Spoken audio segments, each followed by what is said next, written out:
मुबीन और मसूद का ना ज्वाइन होने में थोड़ा सा प्रॉब्लम है, इसलिए वेट कर रहा हूँ उनका ज्वाइन हो जाए, फिर हम आगे स्टार्ट करते हैं।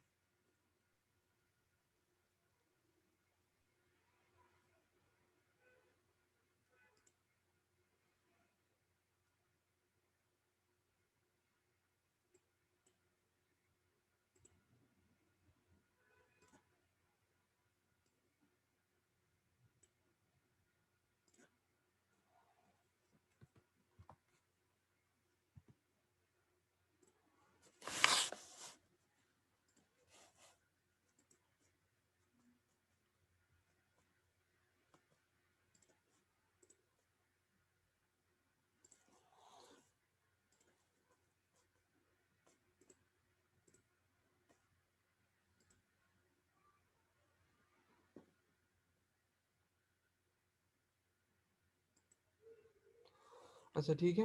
अच्छा, उसके बाद वो कह रहे हैं कि ब्रिज सर्किट जो है, जो कि मेजरमेंट रेजिस्टेंस की मेजरमेंट के लिए इस्तेमाल होते हैं, उसके अंदर भी आपके पास क्या इम्पीडेंस जो इंस्ट्रूमेंट की होने चाहिए वो काफ़ी ज़्यादा होने चाहिए as compare to competent resistance in the bridge circuit. इसको हम आगे अभी देखते हैं।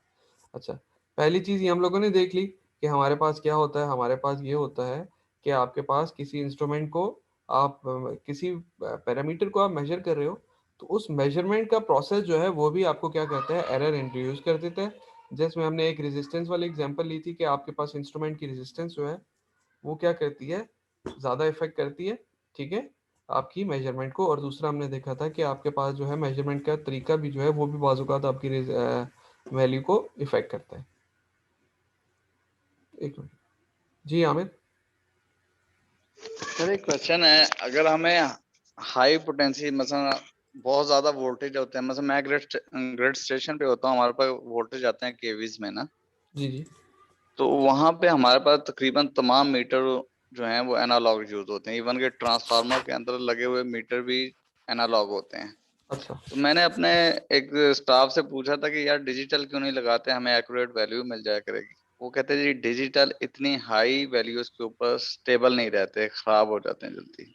इसमें क्या वजह है देखो सर? यार, एक तो आपकी मैं पहले ये बात कहूंगा कि एनालॉग इंस्ट्रूमेंट हमेशा एक्यूरेट होता है एज कम्पेयर टू डिजिटल। आप कह रहे हो डिजिटल एक्यूरेट होता है ना, डिजिटल नहीं होता, एनालॉग हमेशा एक्यूरेट होता है। ठीक है, ये अलहदा बात है कि एनालॉग से हम मेजरमेंट हम सही तरह ना कर सकें, वो एक अलहदा बात है, लेकिन एनालॉग हमेशा ज़्यादा एक्यूरेट होता है। ठीक है, उसकी वजह क्या होती है, उसकी वजह ये होती है कि आपके पास डिजिटल जो सिग्नल होता है ना, जो डिजिटल आपके पास इंस्ट्रूमेंट्स होते हैं, वो बेसिकली क्या करते हैं, वो बेसिकली आपके पास एनालॉग सिग्नल को डिजिटल में कन्वर्ट करते हैं। तो वो जो कन्वर्जन का प्रोसेस होता है, एक तो उसमें थोड़ा डिले भी इंट्रोड्यूस होता है, और दूसरा आपको पता है डिजिटल का क्या मतलब है। डिजिटल का ये मतलब है कि आपके पास इस तरह की कर्व है, तो उसको इस तरह स्टेप्स की फॉर्म में एनालॉग सिग्नल को डिजिटल में कन्वर्ट किया जाता है। तो ये देखो, अगर आप इस चीज़ को देखो, ये वाला पॉइंट ही गौर से देख लो। यहाँ पे आपके पास वैल्यू कुछ है, काफ़ी हाई एम्पलीट्यूड है, लेकिन उसको जीरो एज्यूम कर रहा है। तो हमारे पास जो डिजिटल वैल्यू होती है ना, जो डिजिटल मीटर्स होते हैं, वो हमेशा अप्रोक्सीमेट वैल्यू करके देते हैं, तो वो इसीलिए उसकी एक्यूरेसी इतनी नहीं होती। हाँ, ये बात अलहदा है कि उसको मेजर करना, उसको रीडिंग, उसको पढ़ना आसान होता है डिजिटल मीटर को, क्योंकि आपको डिजिट्स में एग्जैक्ट वैल्यू दे देती है। लेकिन उस एग्जैक्ट वैल्यू देने के पीछे ये होता है कि उसने कहीं ना कहीं एस्टिमेशन की होती है। आपको पता है कि डिजिटल जो आपके पास जो भी इंस्ट्रूमेंट होते हैं, वो हमेशा जीरो और वन की फॉर्म में काम करते हैं। किसी वैल्यू को या जीरो कंसिडर करेंगे या वो वन कंसिडर करेंगे। तो उस केस में आपके पास क्या होता है। दूसरा, स्टेबिलिटी की जो आप बात कर रहे हो, स्टेबिलिटी में मेरे ख्याल में तो यही चीज होगी कि आपके पास क्योंकि वोल्टेजेस बहुत ज्यादा होती हैं, ठीक है, तो बाज़ औक़ात इस चीज़ का चांस होता होगा कि आपके पास जो डिजिटल जो आपके पास इंस्ट्रूमेंट है, उसके ख़राब होने का ख़तरा होता होगा, कि क्योंकि आपके पास जो माइक्रो कंट्रोलर्स होते हैं, वो इतने ज़्यादा हाई करंट्स को डील नहीं कर सकते, इसीलिए उसके ख़राब होने का ख़तरा ज़्यादा होता होगा। आप वैसे जो बात कह रहे हो कि डिजिटल क्यों नहीं इस्तेमाल करते, मेरा भी एक दोस्त ग्रिड स्टेशन पे होता है, मैं आपको उससे पूछ के बताऊँगा कि वो इसके बारे में क्या कहता है कि क्यों नहीं डिजिटल इस्तेमाल करते, तो ज़रा बेहतर हो सकता है, अंदाज़ा हो जाए। ठीक है, लेकिन एक जो चीज़ है वो ये है कि आपके पास एनालॉग हमेशा ज़्यादा एक्यूरेट होते हैं। ये अलहदा बात है कि एक पर्सन को रीडिंग नोट नहीं करने आती, तो वो अलहदा बात है, लेकिन एनालॉग ज़्यादा एक्यूरेट होते हैं। ठीक है।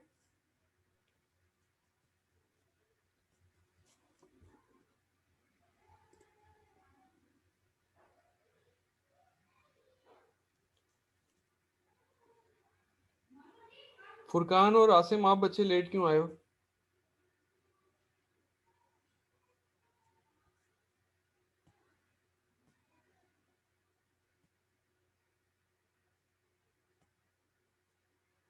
मेरी आवाज आ रही है मुबीन? जी सर, आ रही है। आ रही है सर। अच्छा, an environmental input is defined. अच्छा, उसके बाद हम पढ़ें errors due to environmental inputs. An environmental input is defined as apparently real input to a measurement system that is actually caused by a change in the environmental conditions surrounding the measurement system।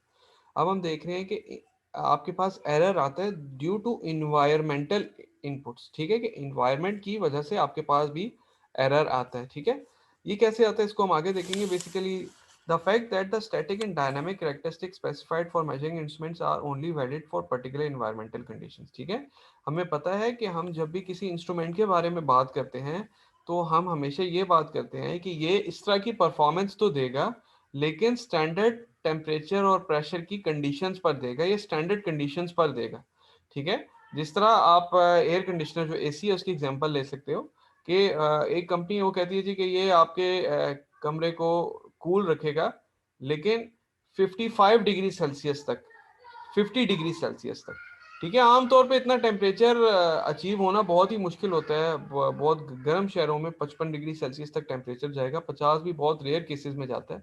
लेकिन वो जब आपको ये बताते हैं तो उसके साथ वो आपको ये बताते हैं कि ये 55 डिग्री सेल्सियस तक आपके रूम को जो है ठंडा रख सकता है। मतलब आपके बाहर का टेम्परेचर 55 तक होगा तो फिर भी यह रूम का टेम्परेचर 20-18 तक रखेगा, लेकिन उसके बाद ये फेल होना शुरू हो जाएगा। इसका ये मतलब है कि वो आपको जो आपको इक्विपमेंट प्रोवाइड करें, जो आपको डिवाइस प्रोवाइड करें, उसके लिए वो आपको एक टेम्परेचर की रेंज बता रहे हैं कि इस टेम्परेचर की रेंज तक ये इस तरह काम करेगा। इस तरह पीवी सेल्स होते हैं, जो सोलर सेल्स होते हैं, उनकी भी टेम्परेचर की एक रेंज होती है जिसकी हद तक वो एक्यूरेटली आपको लीनियरली वोल्टेज प्रोवाइड करके देते हैं। उससे ऊपर अगर टेम्परेचर चला जाए तो उनकी आउटपुट क्या हो जाती है, कम हो जाती है।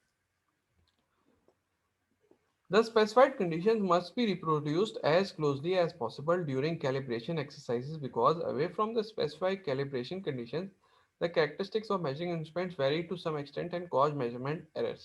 ठीक है, तो हम जब किसी इंस्ट्रूमेंट को कैलिब्रेट करते हैं तो हम तब भी इस चीज़ को मेक श्योर करते हैं कि हम वो स्टैंडर्ड कंडीशंस प्रोवाइड करें और उस दौरान कैलिब्रेट करें, क्योंकि अगर स्टैंडर्ड कंडीशंस नहीं प्रोवाइड की जा रही तो आपके पास जो आउटपुट होगी उसमें कोई ना कोई एरर लाजमी आएंगे, या उसकी मेजरमेंट जो इंस्ट्रूमेंट की होगी उसमें कोई ना कोई एरर होगा। The magnitude of this environment induced variation is quantified by the two constant known as sensitivity drift and zero drift, ठीक है। जीरो ड्रिफ्ट और सेंसिटिविटी ड्रिफ्ट के बारे में हम पढ़ चुके हैं, ठीक है।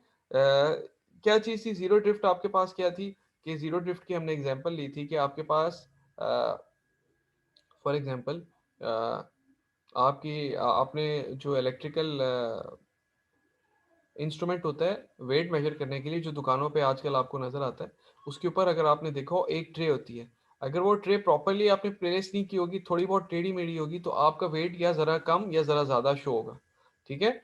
या आप एग्जांपल ले सकते हो कि तराजू की एग्जांपल ले लो, तो तराजू के ऊपर जो आपने वो चीज सी होती है जिसके अंदर जो बर्तन होता है जिसके अंदर आप चीज तोलते हो, उसका वेट अगर ज्यादा होगा स्टैंडर्ड से तो आपके पास क्या होगा, वो जब कोई दूसरी साइड पे वेट नहीं प्लेस किया होगा फिर भी वो क्या चला जाएगा, नीचे चला जाएगा, ठीक है। तो आपके पास जीरो ड्रिफ्ट क्या होती है? जीरो ड्रिफ्ट की हमने कर्व देखी थी। जीरो ड्रिफ्ट की आपके पास कर्व इस तरह की बनती है कि आपके पास ये मेजर्ड वैल्यू है और ये आपके पास एक्चुअल वैल्यू है, तो उसके दरमियान हमेशा एक कांस्टेंट डिफरेंस रहता है। और जो सेंसिटिविटी ड्रिफ्ट थी उसमें हमने ऐसे देखा था कि ये आपके पास एक्चुअल वैल्यू है तो ये आपके पास मेजर्ड वैल्यू है, सॉरी, ये आपके पास मेजर्ड वैल्यू, दोनों के दरमियान डिस्टेंस क्या होता है, डिफरेंस जो है वो इंक्रीज होता जाता है with the passage of time. तो हम ये कह रहे हैं इन्वायरमेंटल इनपुट्स की वजह से जो एरर्स आते हैं बेसिकली वो आपके पास जीरो ड्रिफ्ट और सेंसिटिविटी ड्रिफ्ट है, जिनको हम पहले पढ़ चुके हैं। सच variation of environmental conditions away from calibration conditions are sometimes described as modifying inputs to the measurement system because they modify the output of the system। ठीक है, तो बेसिकली ये कंडीशन जो कि स्टैंडर्ड कंडीशन से अलहदा होती हैं, इसके रिजल्ट में आपके पास क्या होता है, इसके रिजल्ट में आपके पास ये होता है कि आपकी आउटपुट जो है वो थोड़ी सी मॉडिफाइड आती है, थोड़ी सी डिफरेंट आती है। When such modifying inputs are present, it is often difficult to determine how much of the output change in the measurement system is due to change in the measured variable and how much is due to a change in the environment conditions। ठीक है, environmental condition दो आपके पास आ जाती हैं चीजें कि अब आप एक आउटपुट मेजर कर रहे हो तो आप आपकी इन्वायरमेंटल कंडीशन जो है वो स्टैंडर्ड नहीं है, तो आपके लिए ये जज करना बड़ा मुश्किल है कि आपने जो आउटपुट मेजर किया है उसमें से कितनी इनपुट की वजह से है और कितनी आपकी इस इन्वायरमेंटल डिस्टर्बेंसेस की वजह से या इन्वायरमेंटल इनपुट्स की वजह से। ठीक है, इसकी एग्जांपल आप ऐसे ले सकते हो कि आपके पास क्या है, suppose we are given a small close box, हमें एक बॉक्स दिया जाता है जिसमें हमें ये बताया गया कि या तो उसमें चूहा है या रैट है। रैट आपके पास एक जरा चूहा होता है, जरा बड़े साइज के, जरा लंबा सा होता है।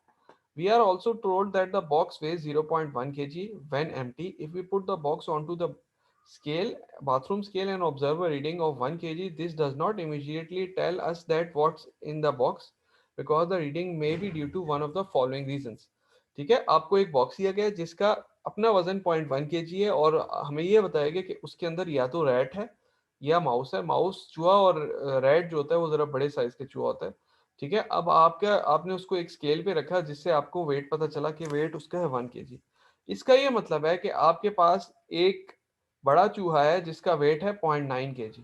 ठीक है, इसका ये मतलब है कि आपके पास एक बड़ा चूहा है जिसका वेट है 0.9 kg। ये आपके पास आइडियल केस है कि आपके पास एक 0.9 kg का चूहा था, रैट था, और 0.1 kg बॉक्स का वेट था, तो इसीलिए टोटल वेट आपके पास 1 kg बन गया।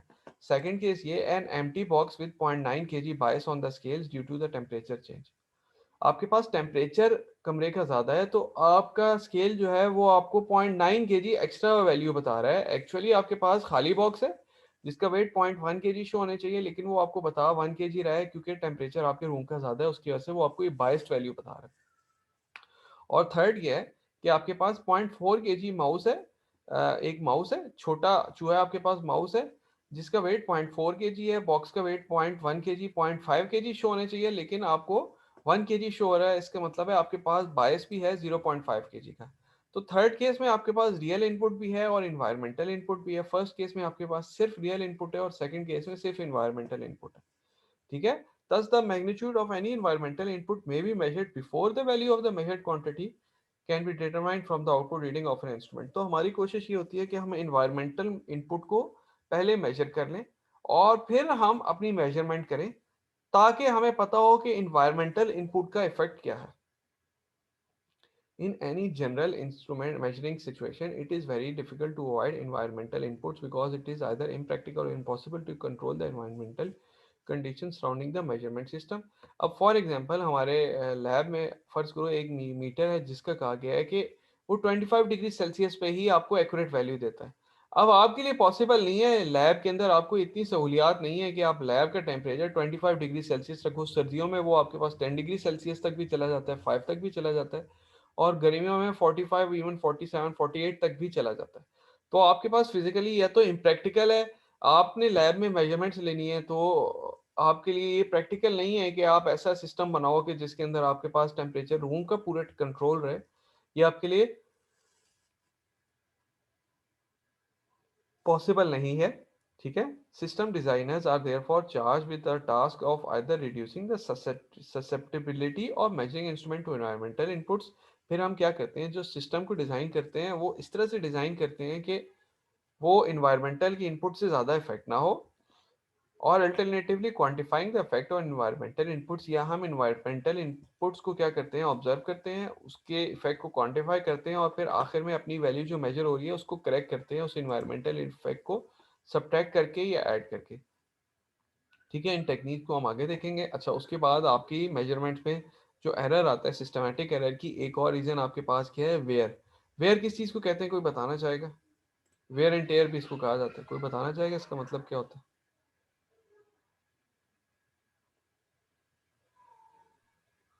पहनना सर, कोई किसी चीज को पहनना। नहीं नहीं, वेयर ये तो पहनने के सेंस में और है, इंस्ट्रूमेंट के हिसाब से, किसी चीज के हिसाब से हम कहते हैं देखो इस तरह मैं आपको बताता हूँ। हम कहते हैं कि अगर गाड़ी अ, अच्छे रोड पे सफर करती है तो उसके अंदर चलती है तो उसमें वेयर एंड टेयर कम होती है। इसका ये मतलब है वेयर एंड टेयर का कि आपकी चीजें खराब नहीं होती, ठीक है, घिसती नहीं है, खराब नहीं होती। टायरों की वेयर एंड टेयर का ये मतलब है टायर घिसते नहीं है। आपके पास गाड़ी है, आप लोगों के पास गाड़ी होगी तो आपको ये पता है कि अगर गाड़ी साफ रोड पे चलती है तो उसमें वेयर एंड टेयर नहीं होती। इसका मतलब है उसकी जो क्लच क्लच प्लेट्स होती हैं उसमें नुकसान, वो खराब नहीं होती जल्दी, आपके टायर नहीं खराब होते, आपकी ब्रेक्स जो हैं वो अच्छी हालत में रहती हैं, क्योंकि आप ट्रैफिक वाले रास्तों में जब गाड़ी चलाते हो तो आपको बार बार क्लच और ब्रेक का इस्तेमाल करना पड़ता है, जिसकी वजह से वो जल्दी घिसते हैं, जल्दी खराब होते हैं। वेयर एंड टेयर का ये मतलब है आपके पास के कोई चीज जो है वो ज्यादा इस्तेमाल से खराब होती जाए, आइडियली आपके पास बिहेव ना करे।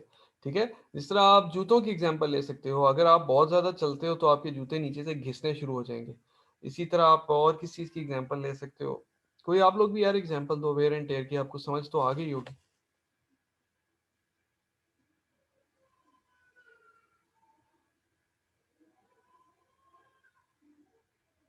सर वियर टियर सर, हाँ, वेयर एंड टेयर की।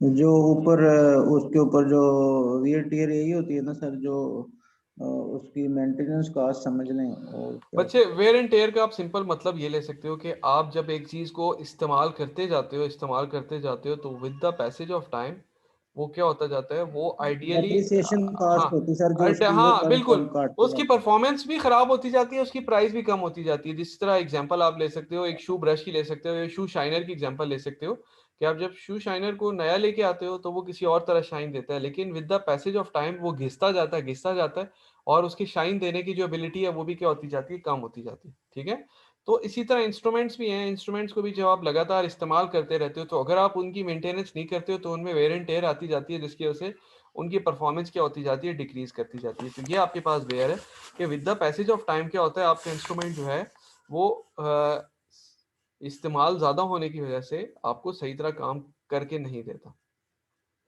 नेक्स्ट आपके पास एग्जांपल है कनेक्टिंग लीड्स की। ठीक है, in connecting together the components of a measurement system, a common source of error is the failure to take proper account of the resistance of connecting leads or connecting pipes in the case of pneumatically or hydraulically actuated measurement system। ठीक है, connecting leads की example है। ठीक है, connecting leads की example यही है, for instance in typical application of a resistance thermometer it is common to find that the thermometer is separated from the other parts of the measurement system by perhaps 100 meters। ये एक example ले रहे हैं कि आप एक जगह का टेम्परेचर मेजर कर रहे हो। ठीक है, उस जगह का टेम्परेचर मेजर करने के लिए आपने कोई सेंसर लगाया हुआ है, रेजिस्टेंस थर्मामीटर लगाया हुआ है। अब आप रेजिस्टेंस थर्मामीटर आपने एक जगह पर लगाया हुआ है और उससे 100 मीटर के फासले पर कंट्रोल रूम है, जहां पे वो मेजरमेंट कन्वर्ट हो रही है किस चीज में, किसी डिजिटल वैल्यू में। ठीक है, the resistance of such a length of 20 gauge copper wire is 7 ओम। तो आपके पास एक रेजिस्टेंस थर्मामीटर है जो टेम्परेचर की चेंज को अपनी रेजिस्टेंस के थ्रू रिप्रेजेंट कर रहा है, लेकिन आपने जो कनेक्टिंग लीड लगाई है उसके साथ उसकी अपनी 7 ओम की रेजिस्टेंस है। और इसके अलावा वो ये भी कह रहे हैं कि उस जो वायर है उसकी टेम्परेचर कोफिशिएंट 1 मिली ओम पर डिग्री सेल्सियस है। इसका मतलब अगर आपका टेम्परेचर 10 डिग्री सेल्सियस बढ़ जाता है तो उसकी 10 मिली ओम रेजिस्टेंस बढ़ जाएगी। Therefore careful considerations need to be given to the choice of connecting leads. तो आप जो कनेक्टिंग लीड्स कनेक्ट कर रहे हो, इस्तेमाल कर रहे हो, उनकी चॉइस करते हुए आपको बहुत ज़्यादा ख्याल रखना पड़ता है कि आप जो उनको चूज़ कर रहे हो वो बहुत एहतियात से चूज़ करते हो, ऐसी चूज़ करते हो कि जिसकी रेजिस्टेंस का ज़्यादा इफेक्ट नहीं आता। Not only should they be adequate cross section so that their resistance is minimized, उनका जो एरिया क्रॉस सेक्शनल एरिया है, आपको पता है रेजिस्टेंस क्या होती है? बेसिकली रेजिस्टेंस को हम किस तरह से डिफाइन करते हैं?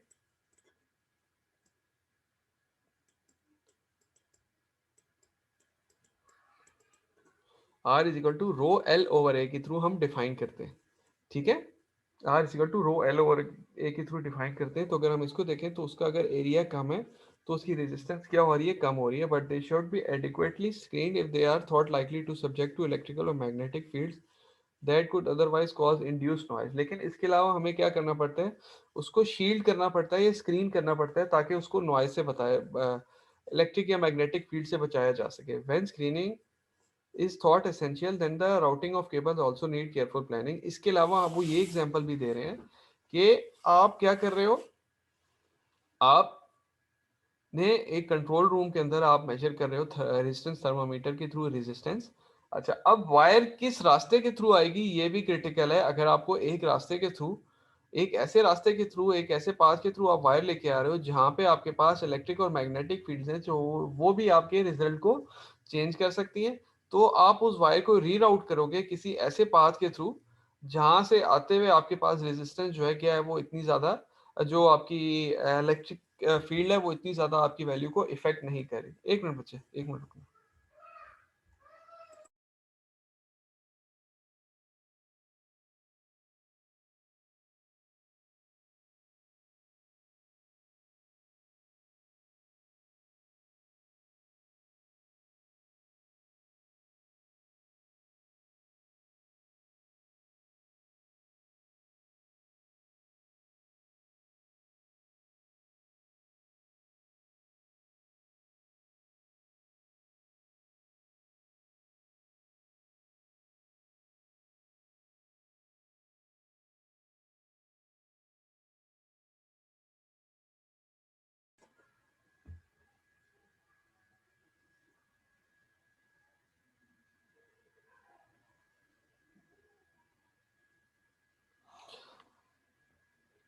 अच्छा, हम आगे आते हैं। Reduction of systematic errors. अभी हमने रीजंस पढ़ी सिस्टमैटिक एरर की, कि हमारे पास बहुत सी रीजंस थी जिसकी वजह से सिस्टमैटिक एरर्स आते हैं। अब हम देखेंगे कि हम किस तरीके से सिस्टमैटिक एरर्स को रिड्यूस कर सकते हैं। The prerequisite of the reduction of systematic errors is a complete analysis of the measurement system that identifies all sources of error. तो सबसे ज्यादा जो मेन चीज है या प्री रेक्विजिट है वो ये है कि आप सिस्टमैटिक एरर्स को अगर रिड्यूस करना चाह रहे हो तो आपको मेजरमेंट सिस्टम से रिलेटेड कंप्लीट इंफॉर्मेशन होने चाहिए, कंप्लीट नॉलेज होने चाहिए। तभी आप उन एरर्स को क्या कर सकते हो, रिड्यूस करने की तरफ जा सकते हो। ठीक है। Simple faults within a system such as bent meter needles and poor cabling practices can usually be readily and cheaply rectified once they have been identified. अगर तो आपके पास सिंपल फॉल्ट्स हैं, जैसे कि आपके मीटर की नीडल थोड़ी सी टेढ़ी है या आपने केबलिंग प्रॉपर नहीं की हुई, उनको बहुत आसानी से और बहुत कम पैसों में क्या किया जा सकता है, उन प्रॉब्लम्स को या उन एरर्स को, फॉल्ट्स को रिड्यूस किया जा सकता है। लेकिन और बहुत से एरर्स हैं, उनको रिड्यूस करने के लिए हम डिफरेंट मेथड्स या तरीके इस्तेमाल करते हैं। Careful instrument design is the most useful weapon in the battle against environmental inputs by reducing the sensitivity of an instrument to environmental inputs to as a low level as possible। ठीक है। हम instrument का design अगर अच्छा करें तो ये सबसे अच्छा तरीका है सिस्टम के अंदर सिस्टमैटिक एरर्स को खत्म करने का। और हम सिस्टम का डिजाइन कैसे अच्छा कर सकते हैं, हम ऐसे अच्छा कर सकते हैं कि हम अपने सिस्टम को ऐसे डिजाइन करें कि वो इन्वायरमेंटल कंडीशन से लेस सेंसिटिव हो। इसकी एग्जांपल क्या दी जा रही है, इसकी एग्जांपल दी जा रही है, आपके पास स्ट्रेन गेज होता है जो कि प्रेशर को या वेट को मेजर करने के लिए इस्तेमाल होता है। उस वो बेसिकली किस तरह से होता है कि उस पर प्रेशर एक्सर्ट करते हो तो अपनी रेजिस्टेंस को चेंज करता है, जिसके रिजल्ट में आप ये कंक्लूड करते हो कि आपके पास कोई प्रेशर एक्सर्ट हुआ है, उसको कन्वर्ट करते हो, रेजिस्टेंस के चेंज को आप कन्वर्ट करते हो वेट में या प्रेशर में। तो आप ये कर सकते हो कि वो जो स्ट्रेन गेज आप डिजाइन कर रहे हो वो आप ऐसे मटेरियल से डिजाइन करो, ऐसे मटेरियल से बनाओ कि जो टेम्परेचर की चेंज से ज्यादा इफेक्ट ही ना हो। तो क्योंकि अगर वो टेम्परेचर की चेंज से इफेक्ट नहीं होगा तो इसका मतलब है आपके पास जो रेजिस्टेंस है वो क्या होगी, उसकी टेम्परेचर की चेंज की वजह से इफेक्ट नहीं होगी और रेजिस्टेंस चेंज नहीं हो रही, तो इसका मतलब है आपके पास वैल्यू जो है क्या आएगी, अच्छी आएगी, एक्यूरेट आएगी।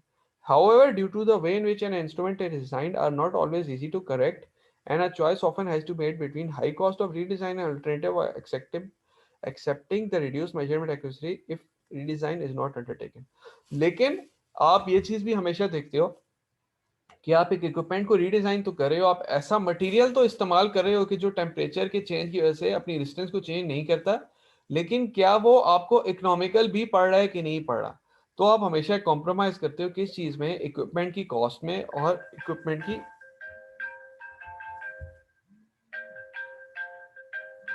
की एक्यूरेसी में, इन दोनों में आप क्या करते हो, एक छोटा सा कॉम्प्रोमाइज करते हो। ठीक है। नेक्स्ट आपके पास क्या है, मेथड ऑफ अपोजिंग इनपुट्स। ठीक है। मेथड ऑफ अपोजिंग इनपुट्स की मैं आपको यहाँ से नहीं एक्सप्लेन करता, आप एग्जांपल देख लेना। मैं आपको एक सिंपल सी एक डायग्राम सी बना कर एक्सप्लेन करके दिखाता हूँ। एक मिनट।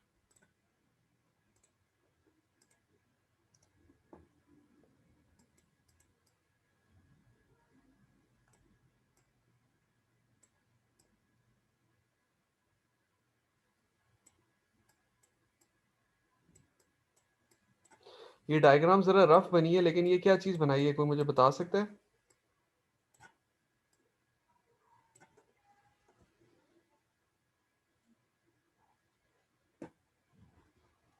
कोई मुझे बताना चाहेगा ये डायग्राम किस चीज की है?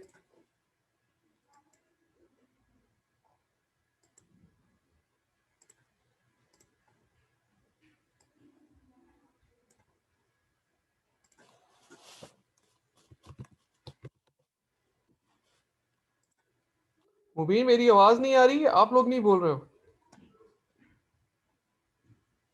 ये सर आवाज आ रही है लेकिन ये समझ नहीं लग रही क्या बना यार है। ये डायग्राम जरा रफ बनाई है मैंने, ये व्हीटस्टोन ब्रिज है।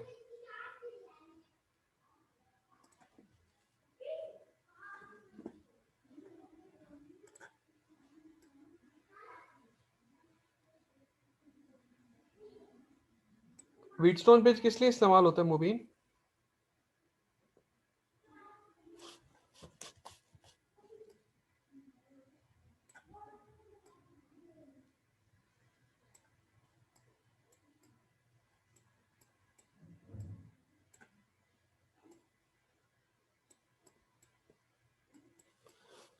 अच्छा आप लोग नहीं बोल रहे, मैं खुद ही बता देता हूँ। व्हीटस्टोन ब्रिज बेसिकली इस्तेमाल होता है किस चीज़ के लिए?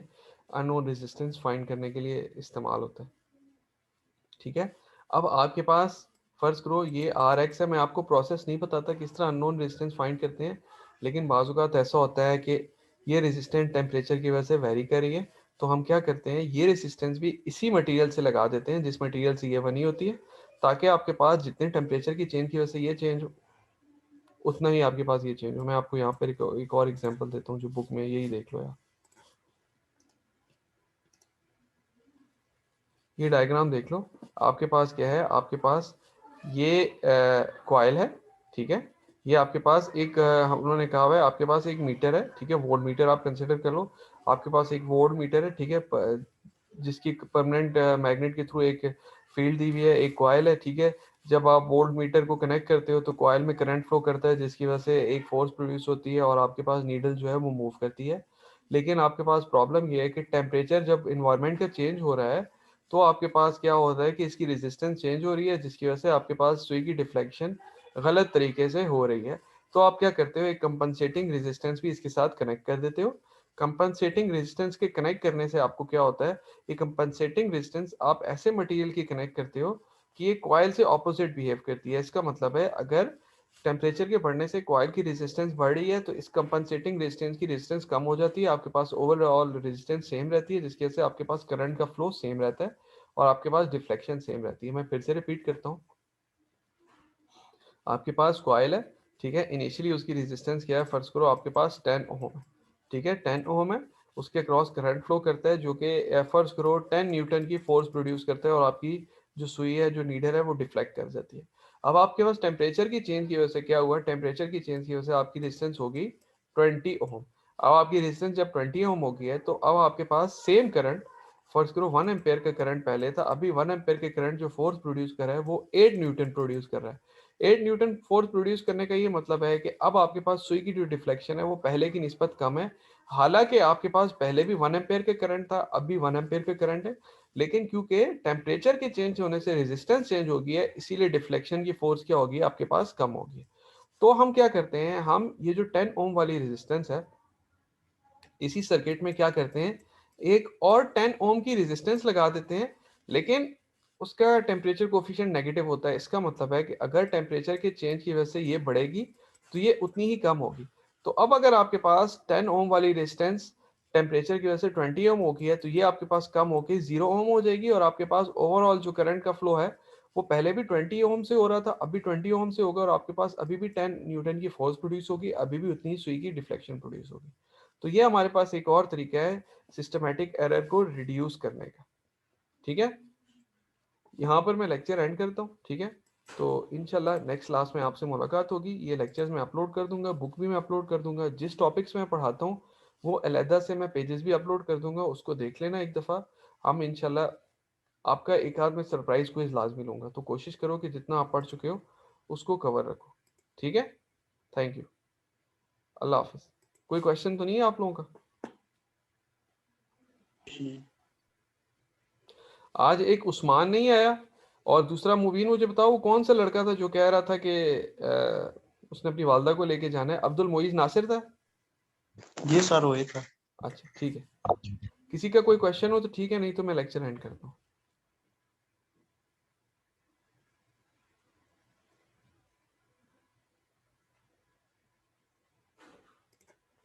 ठीक है बच्चे।